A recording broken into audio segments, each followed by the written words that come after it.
سوال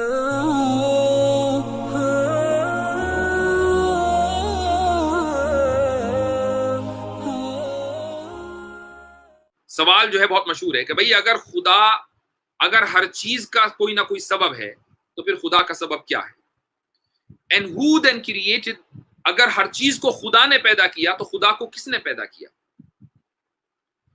وہ یہ کہتا ہے کہ ایک فیلسی ہے، ایک مغالطہ ہے، اس کو کہا جاتا ہے special pleading. Special pleading, special pleading کسے کہتے ہیں؟ اس کو بھی سن لیجئے۔ اسپیشل پلیڈنگ کا مطلب یہ ہے کہ مثلا میں آپ کو کوئی قانون بتاؤں کہ بھئی دیکھو قانون یہ ہے کہ اگر آپ قتل کرو گے کسی کو، کسی معصوم کو، تو آپ کے اوپر کیس چلے گا، اور یہ یونیورسل لا ہے۔ آپ دنیا میں کہیں بھی جائیں گے، اگر آپ نے کسی کو قتل کر دیا تو آپ پر کیس چلے گا، اور کیس کے نتیجے میں اگر یہ ثابت ہو گیا کہ آپ قاتل ہیں تو آپ کو سزا دی جائے گی۔ یہ ساری دنیا کا قانون ہے۔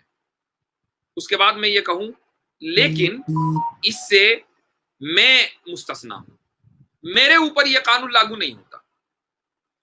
میرے اوپر کیا قانون لاگو ہوتا ہے کہ میں چاہے جس کو قتل کر دوں، نہ میرے اوپر کیس چلے گا اور نہ ہی مجھے سزا دی جائے گی۔ اگر میں یہ کہوں تو اسی کو اسپیشل پلیڈنگ کہا جاتا ہے کہ ایک قانون جو سب کے لیے ہے وہ آپ پر کیوں نہیں لاگو ہوگا؟ بھائی آپ الگ کیوں ہیں؟ جب قانون سب کے لیے ہے تو آپ بھی اس قانون کے تحت ہیں۔ اگر آپ نے اپنے آپ کو اس قانون سے الگ کر لیا تو گویا کہ آپ اسپیشل پلیڈنگ کا شکار ہو گئے۔ اسپیشل پلیڈنگ کا مطلب یہ ہوا کہ آپ بغیر کسی وجہ کے اپنے آپ کو قانون سے الگ کیے ہوئے ہیں۔ تو ایسے ہی آرمین یہ کہتا ہے کہ جو مؤمنین ہیں وہ اسپیشل پلیڈنگ فیلسی کا شکار ہیں۔ اسپیشل پلیڈنگ فیلسی کا مطلب یہ ہوا کہ جب اس دنیا میں ہر چیز کا سبب موجود ہے، اس کائنات کی ہر چیز کا کوئی نہ کوئی سبب ہے، تو پھر خدا کا بھی سبب ہوگا۔ خدا اگر ہر چیز پیدا کی گئی تو خدا بھی پیدا کیا گیا ہوگا۔ آپ نے خدا کو کیسے مستثنا کر دیا؟ آپ نے خدا کو کیسے الگ قرار دے دیا؟ اسی کو اسپیشل پلیڈنگ کہا جاتا ہے۔ تو بہرحال کہنے کا مقصد یہ ہوا کہ جب بھی آپ کاسمولوجیکل آرگیومنٹ پیش کریں گے تو سامنے والا یہ کہے گا کہ ٹھیک ہے، ہم نے مان لیا کہ ہر چیز کا کوئی نہ کوئی سبب ہے، تو خدا کا سبب کیا ہے؟ ہم نے مان لیا کہ ہر چیز پیدا کی گئی ہے، تو خدا کو کس نے پیدا کیا؟ دیکھیے فزکس میں فزکس کا ایک قانون ہے، اس کو بولتے ہیں تھرموڈائنامکس۔ تھرموڈائنامکس کے مختلف لاز ہیں۔ The second law of thermodynamics, the second law of thermodynamics, thermodynamics کا دوسرا قانون یہ کہتا ہے کہ انٹروپی یعنی اس کائنات کے اندر جو مادہ ہے، میں بھی مادے سے بنا ہوں، آپ بھی مادے سے بنے ہیں، یہ کائنات بھی مادے سے بنی ہے، یہ دنیا بھی مادے سے بنی ہے۔ یہ جو مادہ ہے یہ روبہ زوال ہے، یعنی یہ مستقل خرابی کی طرف بڑھ رہا ہے۔ یہ سیکنڈ لا آف تھرموڈائنامکس ہے۔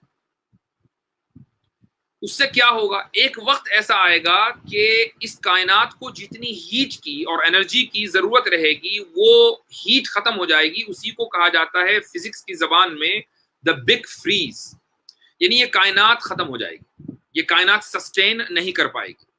یہ ایسا قانون ہے، یہ ایسا قانون ہے کہ جس کا کوئی بھی سائنٹسٹ انکار نہیں کر سکتا،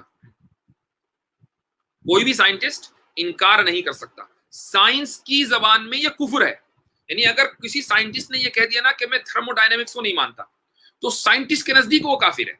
ارے تم تھرموڈائنامکس کو نہیں مانتے، ایسا کیسے ہو سکتا ہے؟ یعنی یہ اتنا زیادہ ویل اسٹیبلشڈ لا ہے کہ اس کا انکار ممکن نہیں ہے۔ ملحد کی طرف سے یہ سوال آیا کہ بھائی جب اس کائنات میں ہر چیز کا کوئی نہ کوئی سبب ہے تو پھر خدا کا سبب کیا ہے؟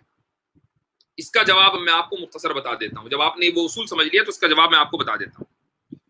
جواب یہ ہے کہ تھرموڈائنامکس کے سیکنڈ لا سے ہمیں یہ پتا چلا کہ ہر چیز کا کوئی نہ کوئی نقطۂ آغاز ہے، کہیں نہ کہیں سے شروع ہوئی ہے، تبھی تو اس کا زوال ہو رہا ہے۔ اگر اس کا بگننگ پوائنٹ نہ ہو تو اس کا زوال نہیں ہو سکتا۔ مثال کے طور پر کھانا خراب جب کھانا ہوگا، اگر آپ کھانا بنائیں گے ہی نہیں تو وہ زوال کیسے، اس کو کھانا خراب کیسے ہوگا؟ آپ بوڑھے جب ہوں گے جب آپ پیدا ہوں گے، اگر آپ پیدا ہی نہ ہو تو بوڑھے کیسے ہوں گے؟ تو یہ دنیا جو ہے وہ زوال کی طرف، یہ کائنات زوال کی طرف چلے گی تبھی جب دنیا موجود ہوگی، جب دنیا کا کوئی نہ کوئی بگننگ پوائنٹ ہوگا۔ اگر اس کا کوئی بگننگ پوائنٹ نہ ہو تو وہ دنیا زوال کی طرف جا ہی نہیں سکتی، تو اس کا کوئی نہ کوئی بگننگ پوائنٹ ہے۔ جس چیز کا بھی بگننگ پوائنٹ ہوگا اس کا کوئی نہ کوئی ریزن ہوگا کہ وہ موجود کیوں ہوئی۔ اگر کسی چیز کا بگننگ پوائنٹ نہ ہو تو اس کے لیے پھر آپ سبب تلاش نہیں کریں گے کہ اس کا سبب کیا ہے۔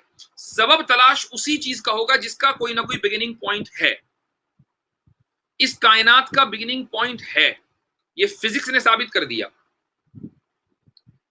لہذا کائنات کے بارے میں سوال ہوگا کہ اس کا سبب کیا ہے، اس کا پرائم کاز کیا ہے، اس کا پرائم موور کیا ہے، اس کا پہلا سبب کیا ہے، اس کی علت اولا کیا ہے۔ خدا کے بارے میں کسی بھی مسلمان کا، مومن کا، بلکہ آپ یہ کہنا چاہیے کہ کسی بھی مذہب کے ماننے والے کا، یہاں تک کہ ہندوؤں میں بھی جو ایشور کا جو تصور ہے وہ یہی ہے کہ وہ ہمیشہ سے ہے۔ مسلمانوں کے اندر تو یہ تصور ہے ہی، یہ عقیدہ ہے ہی کہ اللہ تعالیٰ ہمیشہ سے، تو جب اللہ ہمیشہ سے ہے تو اس کا کوئی بگننگ پوائنٹ نہیں ہوا۔ جب اس کا بگننگ پوائنٹ نہیں ہوا تو یہ سوال اللہ کے بارے میں کیا ہی نہیں جا سکتا کہ اس کا سبب کیا ہے۔ یہ سوال ہمیشہ اس چیز کے بارے میں ہوگا جس کا بگننگ پوائنٹ ہے، اور تھرمو ڈائنامکس کے سیکنڈ لا کے اعتبار سے بگننگ پوائنٹ صرف کائنات کا ہے۔ لہٰذا یہ سوال کائنات کے بارے میں ہوگا کہ اس کا سبب کیا ہے۔ خدا کے بارے میں یہ سوال ہو ہی نہیں سکتا کہ اس کا سبب کیا ہے اور خدا کو کس نے پیدا کیا۔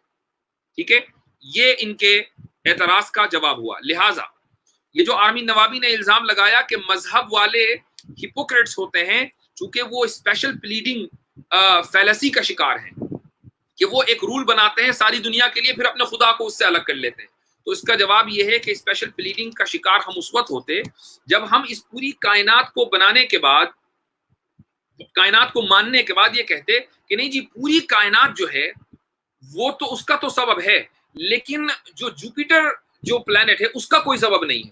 بھائی جوپیٹر بھی تو کائنات کے اندر ہے۔ اب ہم اسپیشل پلیڈنگ کا شکار ہوتے، ہم یہ کہہ رہے ہیں کہ پوری کائنات کا سبب ہے، یعنی کائنات کا جو پورا قانون ہے، جو پوری کائنات ہے وہ ایک قانون کے تحت ہے۔ وہ قانون یہ ہے کہ ہر چیز کا کوئی نہ کوئی سبب ہے، لیکن خدا اس کائنات سے باہر ہے، تو جو چیز کائنات سے باہر ہو وہ تو آبویسلی مستثنا ہوگی، وہ تو آبویسلی اس قانون سے الگ ہوگی۔ اس لیے اسپیشل پلیڈنگ کا جو فیلسی ہے اس کا مسلمان یا مومن